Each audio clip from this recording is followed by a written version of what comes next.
আসসালামু আলাইকুম রহমতুল্লাহ। আজকে আমি দেখাবো কিভাবে আইএইচটি এবং ম্যাথসে ভর্তি পরীক্ষার জন্য আবেদন করবেন। আবেদন করতে যে সকল তথ্যের প্রয়োজন হয় সেগুলো আগে হাতের কাছে নিয়ে রাখবেন। আর আবেদন করার আগে অবশ্যই ভর্তি সার্কুলারটা ভালোভাবে পড়ে নেবেন, ভালোভাবে বুঝে নেবেন।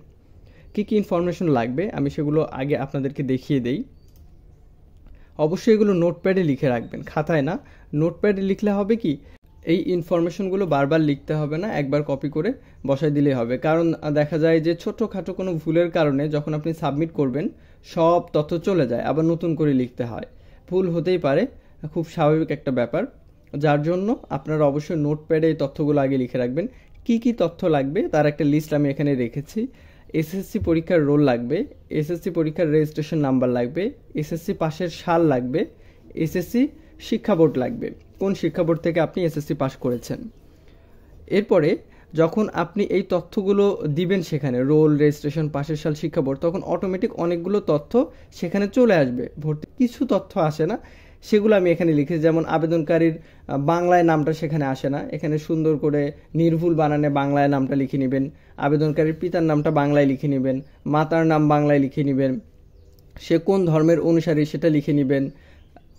ন্যাশনাল আইডি কার্ড নাম্বারটা এখানে লিখে নেবেন। অনেকের হয়তো ন্যাশনাল আইডি কার্ড নাম্বার হয় নাই, তাদের ক্ষেত্রে শুধুমাত্র জন্ম নিবন্ধন নাম্বার হলেই চলবে। যাদের ন্যাশনাল আইডি কার্ড হয়েছে তারা ন্যাশনাল আইডি কার্ড নাম্বার এখানে দিতে পারেন। জন্ম নিবন্ধন বা বার্থ রেজিস্ট্রেশন নাম্বারটা এখানে দিবেন, ম্যারিটাল স্ট্যাটাসটা দিবেন এখানে, আর মোবাইল নাম্বারটা, ইমেইলটা লাগবে। আর যদি আপনার কোনো কোটা থাকে তাহলে কোটা পাওয়ার জন্য যে তথ্যগুলো লাগে সেই তথ্যগুলো হাতের কাছে রাখবেন, আর যদি না থাকে তাহলে তো প্রয়োজন নেই। আর আপনার যে স্থায়ী ঠিকানা এবং বর্তমান ঠিকানা আছে সেই ঠিকানাটা এখানে সুন্দরভাবে লিখে নেবেন। অবশ্যই ঠিকানাটা ইংরেজিতে লিখবেন। প্রথমেই ঠিকানার জায়গায় অভিভাবকের নামটা লিখে নেবেন, আর সেখানে কেয়ার অফ নামে একটা জায়গা দেখাবে, সেখানে অভিভাবকের নামটা লিখবেন। তারপর পাড়া, গ্রাম, ইউনিয়ন বা পৌরসভা বা ইউনিয়নের ওয়ার্ড নাম্বার বা সিটি কর্পোরেশনের ওয়ার্ড নাম্বার, জেলা, উপজেলা, পোস্ট অফিস এবং অবশ্যই পোস্ট কোড। এই ফর্মে এই জায়গাগুলো আলাদাভাবে কোড করাই আছে, যার কারণে অবশ্যই পোস্ট অফিস, পোস্ট কোড, উপজেলা বা পুলিশ স্টেশন এই নামগুলো অবশ্যই লাগবে। আমি যার আবেদন করিয়ে দিব তার ইনফরমেশনগুলো আগেই কালেক্ট করে সুন্দর করে লিখে রেখেছি। আবেদন শুরু করার আগে আর একটা গুরুত্বপূর্ণ জিনিস লাগবে, সেটা হচ্ছে যে আবেদনকারীর ছবি এবং আবেদনকারীর সিগনেচার। আবেদনকারীর ছবির একটা মাপ আছে, সেটা হচ্ছে অবশ্যই কালারফুল ছবি হইতে হবে। যে ব্যাকগ্রাউন্ড কালারফুল দিয়েছি এবং উনি যে শার্টটা পরে আছে ওইটাও মোটামুটি কালারফুল। কখনোই সাদা শার্ট পরে বা সাদা ব্যাকগ্রাউন্ডের ছবি এখানে দিবেন না, কারণ সাদা কালো ছবি অটোমেটিক ডিক্লাইন করে দেয়। এই জন্য কালারফুল ছবি সেখানে চেয়েছে। আর এটার মাপ হবে 300x300, অর্থাৎ এইদিকেও 300 হবে, এদিকেও 300 হবে। আর এটা কোনোভাবেই 100 কেবির উপরে সাইজ হওয়া যাবে না। যদি এই মাপগুলো ঠিক না থাকে তাহলে কিন্তু ওয়েবসাইটে এটা সাবমিট হবে না। আর এটা হচ্ছে সিগনেচারটা অবশ্যই সাদা কাগজে সিগনেচারটা করবেন, একটু ভালো পেন দিয়ে সিগনেচার করবেন যেন সুন্দরভাবে সিগনেচারটা উঠার পরে সুন্দর করে সেটা ছবি তুলবেন। আর সিগনেচারের কিন্তু একটা সাইজ আছে, সেই সাইজ অনুযায়ী বা রেশিও অনুযায়ী কিন্তু হতে হবে। আমি বলে দিচ্ছি রেশিওটা কেমন হবে। ছবির মাপের ক্ষেত্রে 300x300 পিক্সেল হতে হবে, অর্থাৎ লম্বাতেও 300 হতে হবে, প্রস্থতেও 300 হতে হবে। আর কোনোভাবেই 100 কেবির উপরে হওয়া যাবে না। ফাইলটি অবশ্যই জেপিজি ফরম্যাটে থাকতে হবে, নয়তো নিবে না। আর সিগনেচারের ক্ষেত্রে এটা 300x80 পিক্সেল হবে। আর সিগনেচারটা কোনোভাবে 60 কেবির বেশি হওয়া যাবে না। আর অবশ্যই জেপিজি ফরম্যাটে থাকতে হবে, অর্থাৎ পিএনজি বা অন্য কোনো ফরম্যাটে থাকলে সেটা আপনাকে জেপিজি করে নিতে হবে। ঠিক আছে, আমি প্রথমে দেখে দিই ছবি কিভাবে আপনি প্রসেস করবেন। একটা ওয়েবসাইটে যাবেন, সেই ওয়েবসাইটের নাম হচ্ছে রিমুভ বিজি।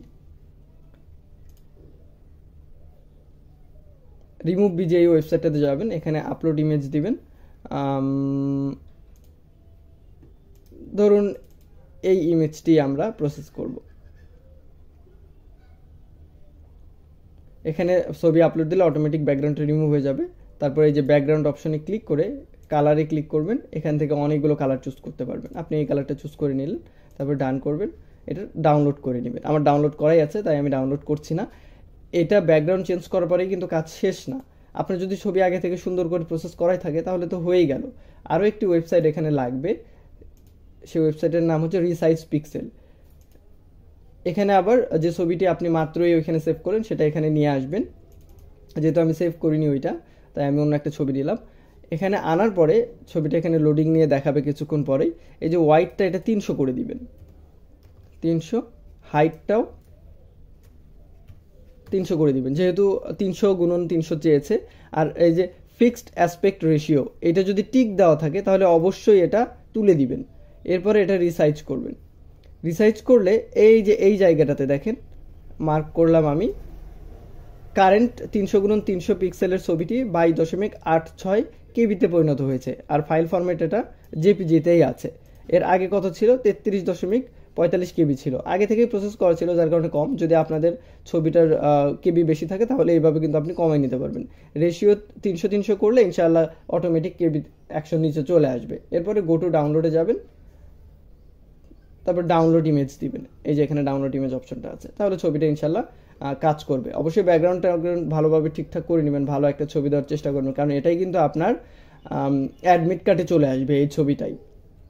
ঠিক সিগনেচারটাও সেম প্রসেসে কাজ করবেন। সিগনেচারটা আপলোড দেওয়ার পরে researchpixel.com আমি অবশ্যই আমার ভিডিও ডেসক্রিপশন বক্সে ওয়েবসাইটগুলোর লিঙ্ক দিয়ে দিব ইনশাআল্লাহ। এখান থেকে আপলোড ইমেজ ঠিক একইভাবে সিগনেচারটা আপলোড করে নেবেন।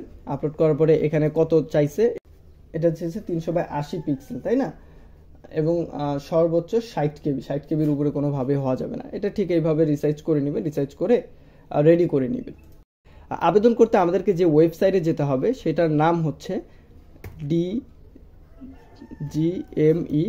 ওয়েবসাইটের নাম দেখতে পাচ্ছেন, আমি ওয়েবসাইটের লিঙ্কটা ডিসক্রিপশন বক্সে দিয়ে দিচ্ছি, dgme.teletalk.com.bd। এই ওয়েবসাইটে যাবেন। ওয়েবসাইটে যাওয়ার পরে এই রকম একটা আসবে, ওয়েব পেজ আসবে। এখানে অনেকগুলো অপশন আছে। এখানে কিন্তু MBBS, BDS এবং আইএসটির যে নার্সিংটা আছে, আইএসটির যে BSc আছে সেটাও এখান থেকে আবেদন করতে হয়। একদম শেষে দেখবেন আইএসটি এবং ম্যাথস অ্যাডমিশন। এখানে দুইটা অপশন পাবেন, একটা হচ্ছে অ্যাডভার্টাইজমেন্ট বলতে কিভাবে আবেদন করবেন তার প্রসেসটা এখানে আছে। একটা PDF চলে আসবে সেখানে ক্লিক করলে, এবং নিচে দেখবেন যে অ্যাপ্লিকেশন ফর্ম অপশনটা আছে।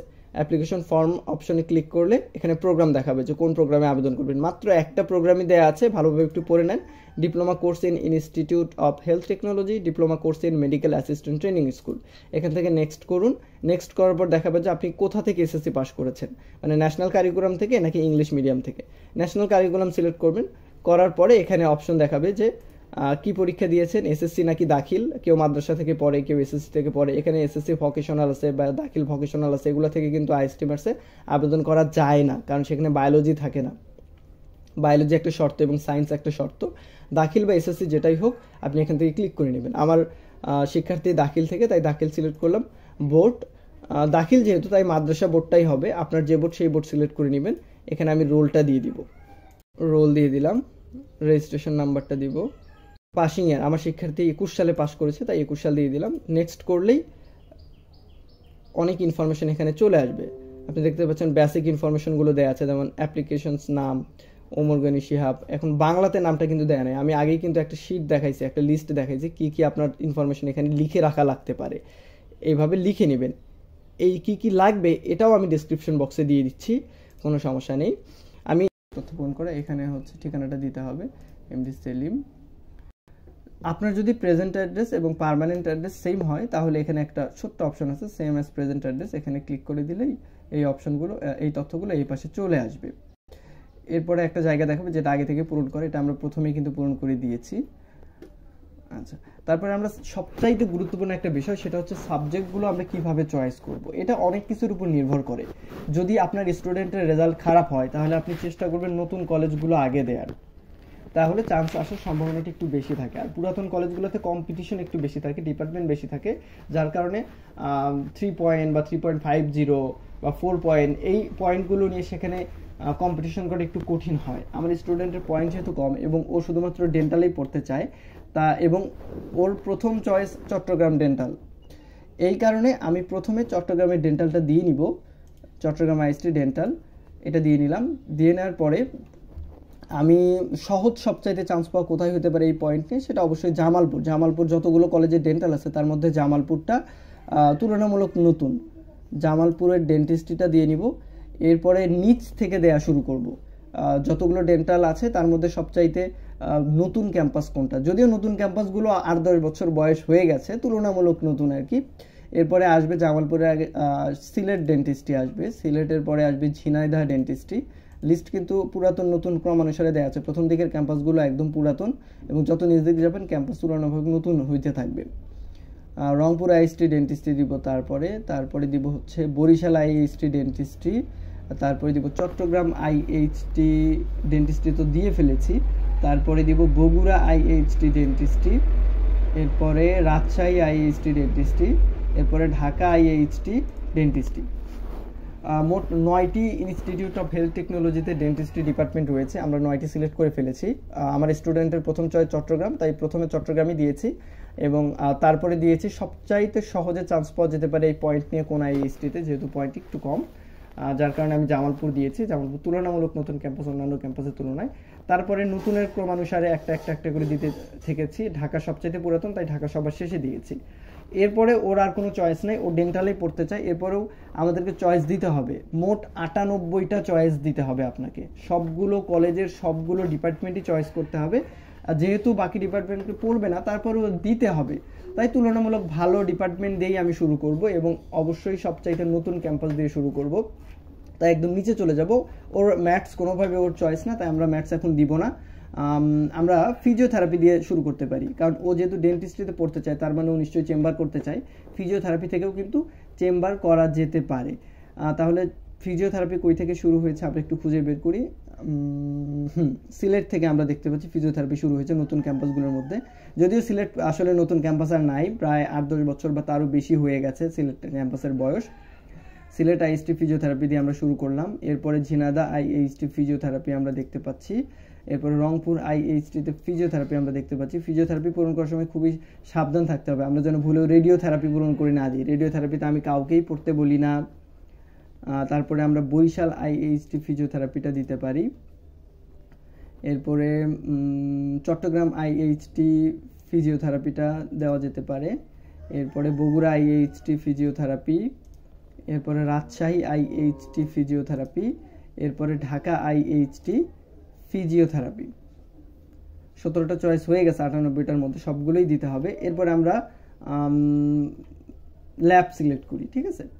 তো একদম নিচে চলে যাই, শিবচর মাদারীপুর, এটা সবচাইতে নতুন ক্যাম্পাস, এরপরে আর কোনো ক্যাম্পাস হয় নাই, এটাই থেকে ল্যাবরেটরি দিয়ে শুরু করি। এরপরে ময়মনসিংহ ল্যাবরেটরি শুরু করি, তারপরে কুড়িগ্রাম ল্যাবরেটরি, সিরিয়াল অনুযায়ী যেতে থাকবো আমরা। Naogaon laboratory, Noakhali laboratory, Munshiganj laboratory, এরপর Manikganj laboratory, Madaripur laboratory, Joypurhat laboratory, Kashiani Gopalganj laboratory, Gazipur laboratory, Tungipara Gopalganj laboratory, Jamalpur laboratory, এরপরে Satkhira laboratory, Sirajganj laboratory, Sylhet laboratory, Jhenaidah laboratory, Rangpur laboratory, Barisal laboratory, Chittagong laboratory, Bogura laboratory, এরপর রাজশাহী ল্যাবরেটরি, এরপর ঢাকা ল্যাবরেটরি। ঢাকাটা সবার শেষে দিচ্ছি, কারণ এখানে চান্স পেতে একটু ভালো পয়েন্ট লাগবে তুলনামূলক। তারপর আবার আমরা চয়েস করে শুরু করি, রেডিওগ্রাফি দিব এবার ইনশাল্লাহ। এভাবে একটা করে সিলেক্ট না করে আপনি কিন্তু মার্ক করতে পারেন, কন্ট্রোল চেপে ধরে যদি আপনি ক্লিক করেন তাহলে ইনশাল্লাহ মার্ক হয়ে যাবে। তাহলে রেডিওগ্রাফিগুলো সিলেক্ট করে radiography radiography radiography radiography radiography খুবই সাবধানে করবেন। তবে এই ক্ষেত্রে একটা প্রবলেম আছে, আপনি যখন এটা এই পাশে ডান পাশে ইনপুট দিবেন চয়েস সিকোয়েন্সে, তখন আপনি যেভাবে সিলেক্ট করছেন সেই ক্রম অনুযায়ী আসবে না, তাই আমরা এইভাবে না দিই, শুধু দেখাই দিলাম। মাদারীপুর, ময়মনসিংহ, কুড়িগ্রাম, নওগাঁ, নোয়াখালী, মুন্সিগঞ্জ, মানিকগঞ্জ, মাদারীপুর, তারপরে সব ফার্মেসি চলে আসছে এখানে অবশ্য, জামালপুর, সাতক্ষীরা রেডিওগ্রাফি, সিলেট রেডিওগ্রাফি। এখন একটু সাবধানে থাকবেন, কারণ এখন যে ক্যাম্পাসগুলো আছে উপরের দিকে পুরাতন ক্যাম্পাসগুলোতে মোটামুটি রেডিওথেরাপি আছে, রেডিওথেরাপি আমরা যেন এখন দিয়ে না ফেলি। Radiography radiography radiography radiography radiography radiography radiography মোটামুটি আমরা দিয়ে ফেলেছি পছন্দের ডিপার্টমেন্টগুলো। এখন আমরা একটু ঢালাওভাবে দিয়ে দিব, যেহেতু বাকি যে ডিপার্টমেন্টগুলো আছে এগুলোতে পড়ার ওর কোনো ইচ্ছা একদমই নাই। তারা ঢাকা ওটিএ এবং আইসিএটা একটু দিয়ে নিই আগে, এরপরে ফার্মেসি এবং রেডিওথেরাপি আছে, ফার্মেসিগুলো একটু দিয়ে নিব। Pharmacy pharmacy pharmacy pharmacy pharmacy pharmacy pharmacy pharmacy pharmacy pharmacy pharmacy pharmacy pharmacy pharmacy ফার্মেসিগুলো সিলেক্ট করলাম। এরপর আমরা ম্যাথস সিলেক্ট করব।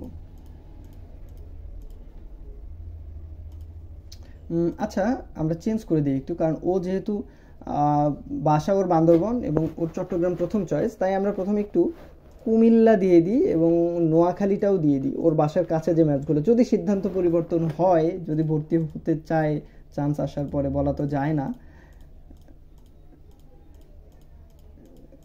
তারপরে দূরেরগুলো আমরা দিয়ে দিলাম। এরপরে কিচ্ছু করার নেই, এগুলো তো চয়েস দিতেই হবে, তাই ঢালাওভাবে সিলেক্ট করে দিয়ে দিলাম। ইনশাল্লাহ ওর জন্য দোয়া রইল যেন চট্টগ্রাম আইএসটি ডেন্টিস্টেতে চান্স হয়, এবং ওইখানে যদি চান্স নাও হয় অন্তত কোথাও না কোথাও ডেন্টালেই চান্স হয়, কারণ ওর ডেন্টালে পড়ার খুবই ইচ্ছা। আমাদের মোটামুটি কলেজ এবং ইনস্টিটিউট সিলেক্ট করা শেষ। মোট কলেজ এবং ইনস্টিটিউট হয়েছে এখানে 98টা, মানে 98টা চয়েস হয়েছে। চিন্তা করা যায়, এক্সাম সেন্টার ওর বাসা বান্দরবন, তাই আমরা এক্সাম সেন্টার চট্টগ্রাম দিয়ে দিব। আপনি যে কোনোটা, আপনার যেখানে কাছে হবে আপনার বাসা থেকে, যেখানে আপনি ভর্তি পরীক্ষাটা দিতে চান সেখানেই অবশ্যই এক্সাম সেন্টারটা দিবেন। আর অবশ্যই এসএসসি পাস করছে বলে আবেদন করতেছে এখানে। এখানে প্রশ্ন করছে, do you have pass SSC equivalent exam in science group with biology? Yes, অবশ্যই সিলেক্ট করে দিয়ে দিলাম। আমি গত রাত্রে আবেদন করতে গিয়ে ঠিক এই জায়গাতে, মানে ক্যাপচাতে একটা ভুল করে ফেলেছিলাম। খুব সাবধানে একটা লিখতে হবে। এখানে লেখা দেখতে পাচ্ছি এন জি জি জি, তাই না? জি জি জি 9Z, আশা করি ভুল হয় নাই। NGG 9Z, NGGG। এখানে এটা একটু I declare that the information provide above are correct, এটা একটু স্বীকৃতি দিয়ে দিবেন। বিসমিল্লাহ, আলহামদুলিল্লাহ, আসলে সিলেক্ট হয়ে গেছে। সব ইনফরমেশনগুলো দেখাচ্ছে খুব সুন্দরভাবে। কোনো ভুল আছে কিনা এখান থেকে একটু যাচাই বাছাই করে নেবেন। ওকে, এখন আমরা এখানে ছবি আপলোড দিব। আপলোড, এই যে এইখানে আগে থেকে আমরা ঠিক করে রাখা ছবিটা এখানে দিয়ে দিব। ছবিটা কিন্তু নিচে, যদি রেশিও ঠিক না থাকে তাহলে কিন্তু নিবে না। আবার এখান থেকে একটু সিগনেচারটা দিয়ে নিব। সিগনেচারটা নিচ্ছে না, তার মানে আমাদের একটু সিগনেচার নিয়ে ভাবতে হবে। আমরা দেখি ওরা আর কোনো সিগনেচার ঠিকঠাক করে রাখা আছে কিনা। হ্যাঁ, এবার নিয়েছে, আলহামদুলিল্লাহ, করা ছিল আসলে। এখানে আবার একটু টিক দিয়ে দিই। এইভাবে বিস্তারিত তথ্য ফর্মে পূরণ করার পর সাবমিট করে দিবেন। সাবমিট করার পর এখন যে ওয়েব পেজটা দেখতে পাচ্ছেন এটা আসবে, তার মানে আপনার আবেদন প্রক্রিয়াটি কিন্তু হয়ে গেছে। শুধুমাত্র টাকা জমা দিলেই পরিপূর্ণ কাজ শেষ হবে। অ্যাপ্লিকেশন কপির ডান পাশে আনপেইড লেখা দেখতে পাচ্ছেন, ভয় পাবেন না, এখনও টাকা দেননি যার কারণে আনপেইড। এটা আপনি ডাউনলোড করে রাখতে পারেন, অথবা এর পরবর্তীতে টাকা দেওয়ার পরেও কিন্তু ডাউনলোড করার একটা অপশন আছে। আর কিভাবে SMS দিবেন টাকা কেটে নেওয়ার জন্য, এই ব্যাপারগুলো ভর্তি সার্কুলারেও আছে, এবং বর্তমান যে ওয়েব পেজটি দেখতে পাচ্ছেন একদম নিচে কিন্তু নিয়মগুলো দেয়া আছে। কিভাবে SMS লিখবেন, SMS তারা কি রিপ্লাই দিবে এবং কিভাবে কত টাকা কেটে নিবে, এই ব্যাপারগুলো আমি স্ক্রিনশট দিয়ে বিস্তারিত লিখে আমি গুগল ড্রাইভে আপলোড দিয়ে দিচ্ছি, এবং গুগল ড্রাইভের লিঙ্কটা এই ভিডিও ডেসক্রিপশন বক্সে দিয়ে দিচ্ছি। আশা করি ক্লিয়ার হতে পারবেন। এরপরেও যদি কোনো প্রশ্ন থাকে প্লিজ আমাদের যে হোয়াটসঅ্যাপ নাম্বারটা আছে সেখানে মেসেজ করবেন। দয়া করে কেউ কল করবেন না, কারণ প্রচুর কল আসে প্রতিদিন। কাজের মধ্যে এত কল রিসিভ করা আসলে সম্ভব হয় না।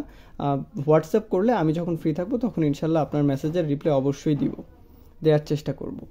আশা করি খুব ইজিলি আবেদনটা করতে পারবেন। আর দুইটা রিমাইন্ডার দিয়ে দিই, সেটা হচ্ছে ইমেজ এর ক্ষেত্রে একটা হচ্ছে আপনার ছবি আর একটা হচ্ছে আপনার সিগনেচার। আমি অনেকবার চেষ্টা করেছি এইগুলো দেওয়ার জন্য, বারবার আমাকে বলেছে সাদা কালো ছবি ব্যবহার করতেছি, ছবিগুলো বারবার চেঞ্জ করে দিয়েছি। অবশ্যই নীল ব্যাকগ্রাউন্ডের ছবি ব্যবহার করবেন, আর কালারফুল শার্টের, আর ইমেজ সাইজটা আমি যেভাবে দেখিয়েছি বা আপনি যেভাবে পারেন সেইভাবে এরা যে সাইজটা চেয়েছে সেই সাইজে নিয়ে আসবেন। সিগনেচারের ক্ষেত্রেও তাই, সিগনেচারের ব্যাকগ্রাউন্ডটা আমি চেঞ্জ করে দেখিয়েছিলাম, কিন্তু ব্যাকগ্রাউন্ড চেঞ্জ করলে সিগনেচার এরা নেয় না এই ওয়েবসাইটে, তাই সিগনেচারের ব্যাকগ্রাউন্ডটা আপনি প্লিজ চেঞ্জ করবেন না। আমার এখানে যে সিগনেচারটা দেখতে পাচ্ছেন এটার ব্যাকগ্রাউন্ড কিন্তু একটু কালো কালো, আমি কিন্তু চেঞ্জ করি নাই, পরে অমনি জাস্ট রিসাইজ করে আপলোড দিয়েছি। আশা করি খুব ইজিলি আবেদনটা করতে পারবেন। যদি না পারেন তাহলে একটু ভেবে দেখেন যে কি সমস্যা হচ্ছে, এবং কোনো প্রবলেম হলে এখানে কিন্তু বলে দেয় যে এই প্রবলেমের কারণে ফর্মটা সাবমিট হচ্ছে না, সেটা ভালোভাবে পড়ে বুঝে নিয়ে ওই জায়গাটা সলভ করে আবেদন করার চেষ্টা করুন, ইনশাল্লাহ হয়ে যাবে। অনলাইনে আবেদন করা শেষ হলে আপনাকে পেমেন্ট করতে হবে। পেমেন্ট করার ক্ষেত্রে আপনাকে আপনার ফোনের মেসেজ অপশনে গিয়ে টাইপ করতে হবে IHTM স্পেস আবেদনের সময় আপনি যে ইউজার আইডিটা পেয়েছেন সেই ইউজার আইডি, আমি কিছুক্ষণ পর ইউজার আইডির একটা স্ক্রিনশট ভিডিওতে দেখাচ্ছি। তাহলে কি লিখতে হবে, IHTM স্পেস ইউজার আইডি লিখে পাঠাতে হবে 16222 নাম্বারে। অবশ্যই সেটি প্রিপেইড টেলিটক নাম্বার হতে হবে এবং সেই টেলিটক নাম্বারে রিচার্জ করা থাকতে হবে 700 টাকা। বিকাশ বা নগদে না, কিন্তু অবশ্যই রিচার্জ করা থাকতে হবে এবং অবশ্যই টেলিটক নাম্বার হতে হবে। SMS দেওয়ার কিছুক্ষণ পরে আপনার একটা রিপ্লাই আসবে, রিপ্লাইতে কি লেখা থাকবে সেটা তো আপনি দেখতেই পাচ্ছেন। রিপ্লাইতে আপনি একটি পিন পাবেন, সেই পিন দিয়ে আবার আপনাকে রিপ্লাই করতে হবে IHTM space yes space pin number. এইভাবে আবার সেম নাম্বারে যখন মেসেজটি সেন্ড করবেন তখন আপনাকে কনগ্রেটস লিখে একটা SMS দেওয়া হবে এবং আপনার অ্যাকাউন্ট থেকে 700 টাকা সঙ্গে সঙ্গে কেটে নেওয়া হবে। এইভাবেই মূলত পেমেন্ট করতে হয়। অবশ্যই মনে রাখবেন টেলিটক, প্রিপেইড সিম এবং 700 টাকা রিচার্জকৃত অবস্থায় থাকতে হবে এবং এই SMS এর মাধ্যমে আপনাকে পেমেন্ট করতে হবে। এই পেমেন্টটি সম্পূর্ণ হওয়ার সঙ্গে সঙ্গে আপনার IHT এবং ম্যাথস ভর্তি পরীক্ষায় আবেদন করাটি সম্পূর্ণ হলো। আবেদনপত্রটি অনলাইনে পূরণ করার পর আপনি যে ইউজার আইডিটা পেয়েছেন সেই ইউজার আইডিটা দেখতে ঠিক এই জায়গাটাতে থাকবে। এখান থেকে ইউজার আইডিটা কপি করে আপনি সুন্দরভাবে যেভাবে পদ্ধতিটা দেখালাম সেভাবে মেসেজ লিখে দিবেন। শেষ কথা, আবেদন করার আগে অবশ্যই আবেদনের যে সার্কুলারটা সরকার কর্তৃক, সেই সার্কুলারটা খুব ভালোভাবে পড়ে বুঝে শুনে তারপর আবেদন করবেন এবং সাবধানতার সাথে আমার দেখানো পদ্ধতিতে সাবজেক্ট সিলেক্ট করবেন আপনি যে সাবজেক্টটি পছন্দ করেন।